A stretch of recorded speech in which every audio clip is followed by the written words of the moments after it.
Essay number 51. How you fall out of love with the idea of someone. There are two ways loss works in this life. Sometimes you lose something, you replace it. The replacement is better, and you move on. The old apartment becomes a funny story about your 20s. The job you got fired from becomes the push you needed. The friend who betrayed you becomes the lesson that taught you boundaries. But sometimes you lose something and it doesn't disappear when it's replaced. Its absence becomes as present as its presence ever was, maybe more present. It haunts your new apartment. It shadows your new job. It sits between you and every new person you meet. The not having becomes a thing itself, a presence, a weight, a constant companion. We're told that the things we can't forget are meant to be remembered, that the people who won't leave our minds are supposed to be there, that not being able to let go is proof of how deeply we loved, that holding on to someone who's gone is just the natural aftermath of real love. This is a beautiful lie we tell ourselves, and it's killing us slowly. Living with a ghost isn't love. Crafting an idea of someone to fill a space in yourself isn't devotion. Using the memory of a person to fix something about yourself isn't romance. It's addiction. It's avoidance. It's using someone else's absence to avoid dealing with your own presence. We're in love with heartbreak. We romanticize it, poeticize it, wear it like a badge of honor. We're more nostalgic for things that never happened than we're grateful for things that are happening right now. We miss relationships that only existed in our heads. We mourn futures we invented but never lived. We're haunted by people who never existed, the versions of them we created, edited, perfected in our minds. Here's the truth. The things that are easily replaced are the ones you haven't attached your identity to. The things that leave your head quickly are the ones that were about themselves, not about you. The things that don't haunt you are the things you didn't need to prove something about yourself. But the things that won't leave, the people you can't forget, the relationships you can't get over, those aren't showing you what's meant to be. They're showing you what you're still not okay with about yourself. They're revealing the parts of you that you were using them to fix, to hide, to supplement, to validate. You want to know what unconditional love actually is? It's loving someone even when they don't love you back. It's loving them even when they leave. It's loving them enough to let them be who they are instead of who you need them to be. It's affection without agenda, care without conditions, love without requirements. But that's not what we do.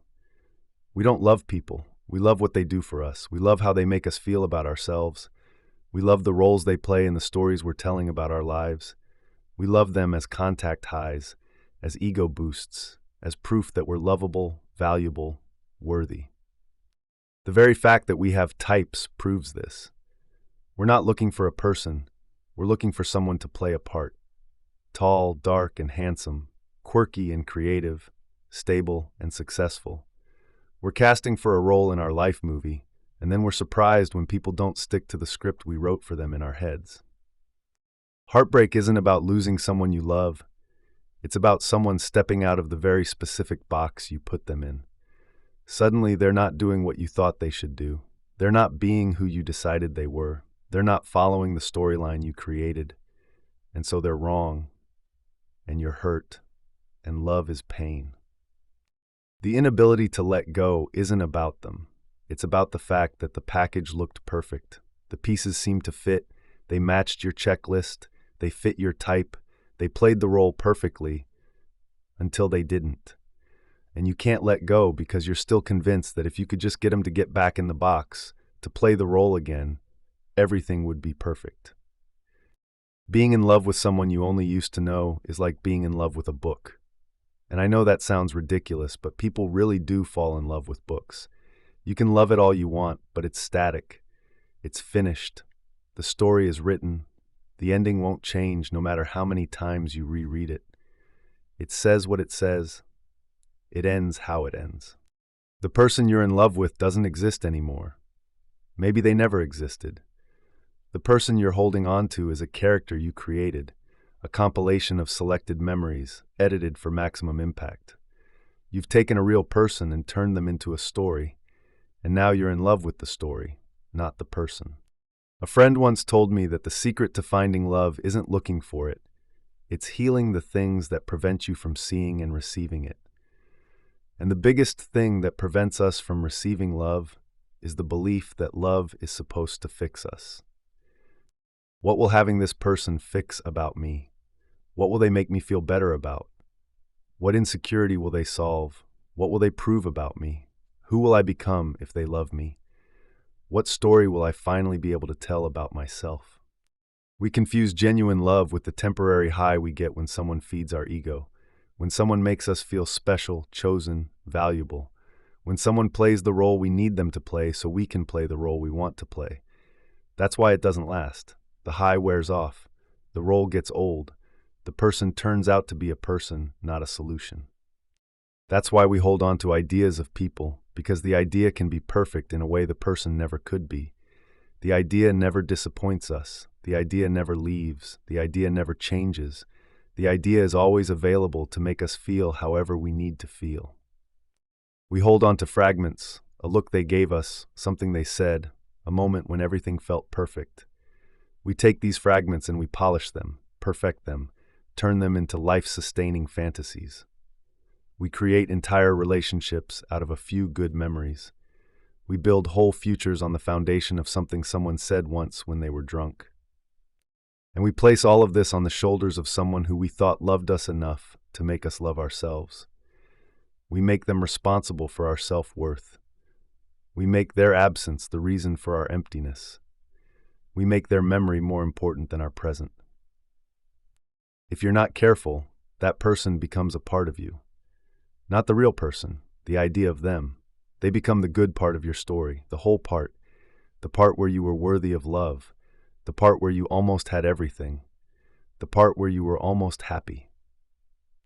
And as long as they're the good part, you can't be good without them.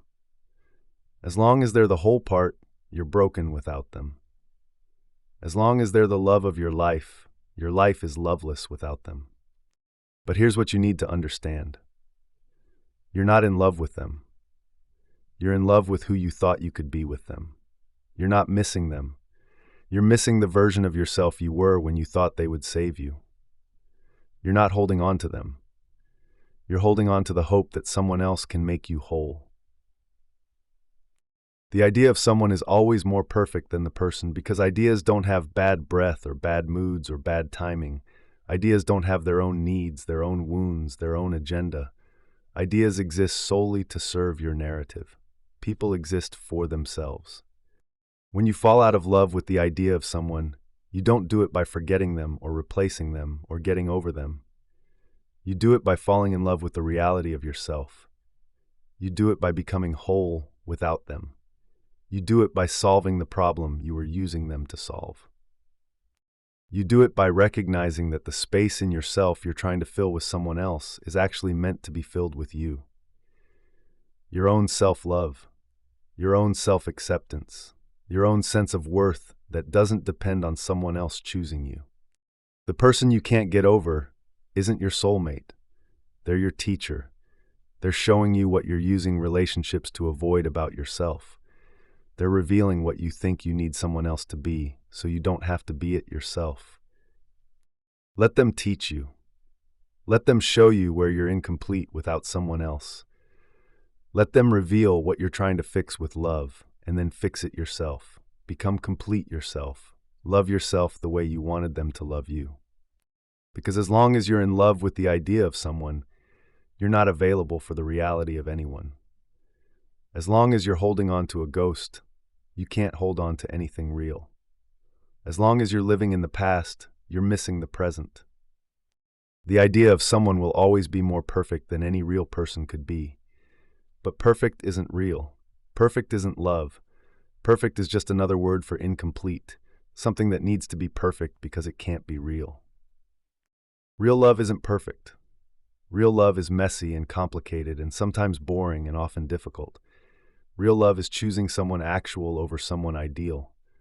Real love is preferring reality to fantasy. Real love is letting someone be who they are instead of who you need them to be. You fall out of love with the idea of someone when you fall in love with the reality of yourself. When you stop needing someone else to complete you because you've completed yourself. When you stop holding on to ghosts because you're finally ready to hold on to something real. The person you can't forget isn't the love of your life. They're the excuse you're using to avoid the love of your life. And the love of your life isn't out there somewhere, waiting to be found. The love of your life is you, waiting to be chosen by you, for you, as you actually are, not as someone else could make you.